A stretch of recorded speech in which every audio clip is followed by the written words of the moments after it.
अस्सलामुअलैकुम। आलमी मरकज़ी खानका तारिक जहांगीरी से मैं मियाँ हुज़ूर का साहबज़ादा और ख़लीफ़ा हकीम शारिक अहमद तारिक तारिकी जहांगीरी आज एक बार फिर आपकी खिदमत में हाज़िर हूँ। आज का जो अमल है या आज का जो टॉपिक है वो ख़ास उन लोगों के लिए है जो बार बार बदनज़र का शिकार हो जाते हैं और मुख्तलिफ़ तकलीफ़ों मुख्तलिफ़ बीमारियों का शिकार रहते हैं और बार बार बदनज़र का इलाज करवाने के बाद दोबारा बदनज़र का शिकार हो जाते हैं। तो इंशाअल्लाह ये अमल एक मरतबा करें, उसके बाद ज़िंदगी में कभी बदनज़र की शिकायत नहीं होगी। सूरे मुज़म्मिल शरीफ के मुफर्रिदात ये आपने सुर्ख़ स्याही से एक कागज़ पर लिखने हैं।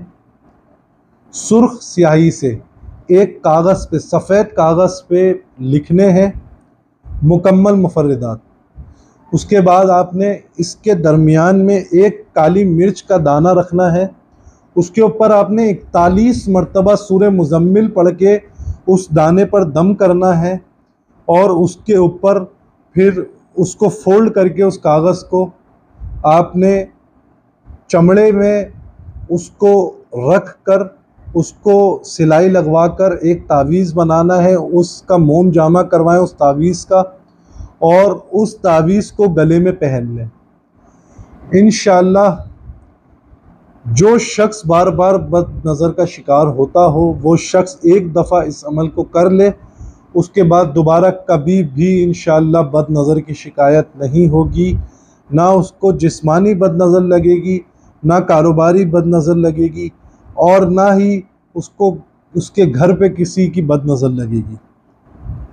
अल्लाह ताला आपको हर किस्म के शर से महफूज रखे। आपको, मुझे, हम सब को दीन की, सिलसिले की, मियाँ हुज़ूर की और मखलूक खुदा की खिदमत करने की तौफ़ीक अता फ़रमाए। और जिन लोगों के पास ये मुफर्रिदात नहीं है वो हमारे व्हाट्सएप ग्रुप में राब्ता करके या हमारे व्हाट्सएप नंबर पर राब्ता करके हमसे ये मुफर्रिदात हासिल कर सकते हैं और इसकी इजाज़त हासिल कर सकते हैं।